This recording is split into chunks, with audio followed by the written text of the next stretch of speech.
Hey guys, welcome to Believing Thinkers, where we teach theology, philosophy, and apologetics, and we are loving God with all our minds. I'm Sean, and today we are going to be discussing philosophical distinctions. Now, distinctions are tools we use in philosophy all the time. In fact, we use it just carte blanche everywhere. We make distinctions when we're not sure about things. And I want to talk about a particular set of distinctions that deal with truth.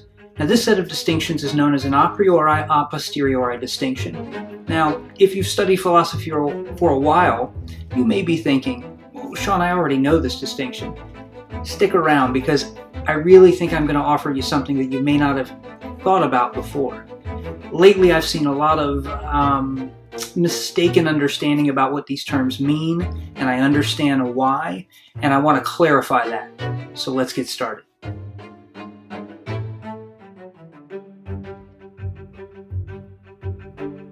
Now, we want to get started today discussing the topic of philosophical distinctions. Now, these distinctions are a type of tool that we use in philosophy very often when we're seeking clarity and understanding with others, whether we're debating a topic or evaluating our own beliefs or some sort of argument, whatever it might be, even just applying these concepts to the Bible. We want to understand things better, and oftentimes as humans, the easiest way, or one of the easiest ways to do this, is by making distinctions.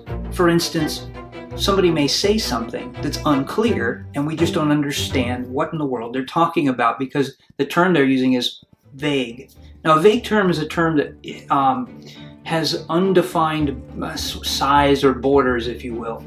So in other words, if somebody said, man, that car was big. Well, the term there is vague. We don't know exactly the dimensions of what that means. Even if somebody said huge, well, there we have a better understanding. If they're talking about a car, that must be pretty big for a car, because huge in the English language seems to define something that's larger than normal. But again, the parameters, the size is still a bit unclear. In the same way, there can be words that we use in everyday English language or in other languages that are vague, that don't describe size directly, but the parameters are still unclear. And then you've got ambiguous terms, and these are words that may have more than one meaning depending on the context. There, the word love kind of suits it, and I'll put some words down below that sort of give a better example of that, of ambiguity versus vagueness. But either way, the best way we can clear up things like that is to make a distinction. Again, this distinction, a priori and a posteriori, is a distinction about truth and or justification for a belief. Okay? So this is a truth distinction, or it's an epistemic distinction. All right? There's another category that we'll talk about in the future, analytic versus synthetic knowledge, and that deals more with semantics and statements in and of themselves, definitions and whatnot. But this one's slightly different. They do share similarities, so if you're familiar with the topic already, good. Now, here's the secret. A priori and a posteriori distinctions are about what we can know or show or demonstrate to be true, and not how we came to know it. All too often I hear people make this distinction, and they say they came to know something a priori. Technically, we come to know very few things a priori. Now, what does a priori even mean? Well, that which can be shown to be true with the rational faculties, aka the mind, and alone, without anything else. Okay, that which can be known to be true or shown to be true with the mind alone. Notice I didn't say how we came to know it. That is All right, logic should come in and red card us right away. If you haven't watched the video introducing philosophy, go back and watch it. That joke will make sense. Let me give you some examples of a priori truth. Pure logic is a great example, particularly deductive syllogisms, modus ponens or modus tollens. If P, then Q, P, therefore Q, modus ponens, classic example. We can know those things, we can prove something to be true in that form without needing any experience or anything else. Again, it's not how I came to learn the logic, though. That's the mistake a lot of people make. They immediately object and say, well, yeah, but you had to be taught logic. Good job, you have the wrong category here. Let's think about it this way. we just want to be able to rationalize things and know or show them to be true with our mind alone. Math is a great example. With this distinction, I want to make sure not to conflate that with how I come to know the mathematics. It's really easy to make that mistake. Now, in theory, I know some of you may be thinking, well, what about 5,642,000, whatever, right? 222 plus 6,544. Yeah, I can't do that off the top of my head, but that's not how a priori works. In theory, okay, I could still prove it to be true with my mind alone.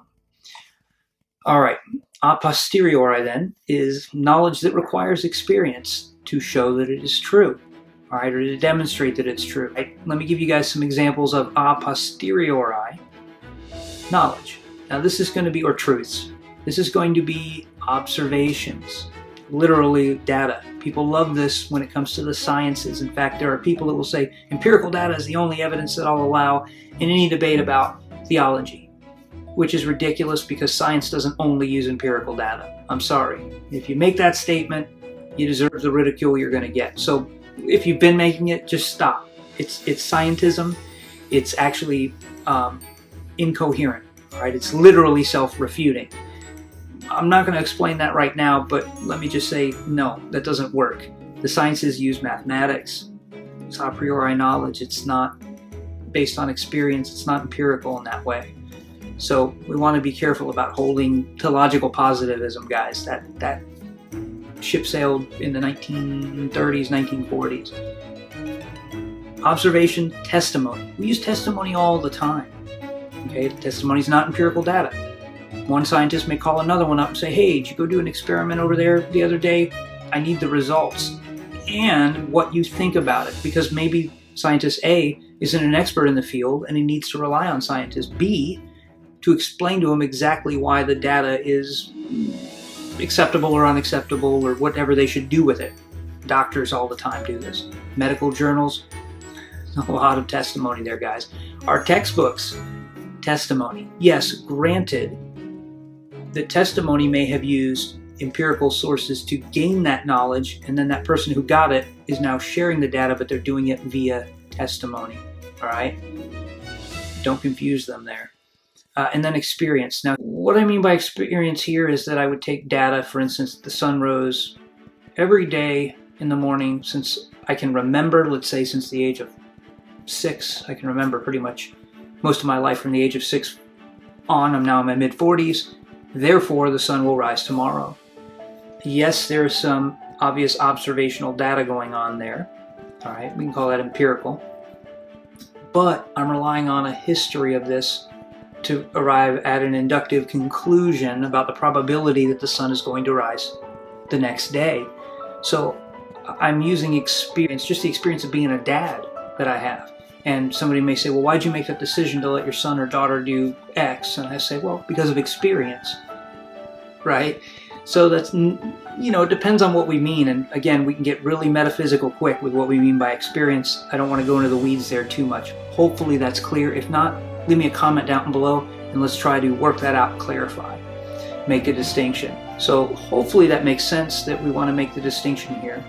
And if you have any questions, again, comments down below. Hey guys, I appreciate you watching. Hopefully this has been helpful, beneficial, and a blessing to you. If you enjoyed the video, hit that thumbs up button. And if you really enjoyed it, hit the subscribe button. And there's a little bell next to the subscribe button that's through notifications. Click that as well so you can be kept up to date with the next video in this series.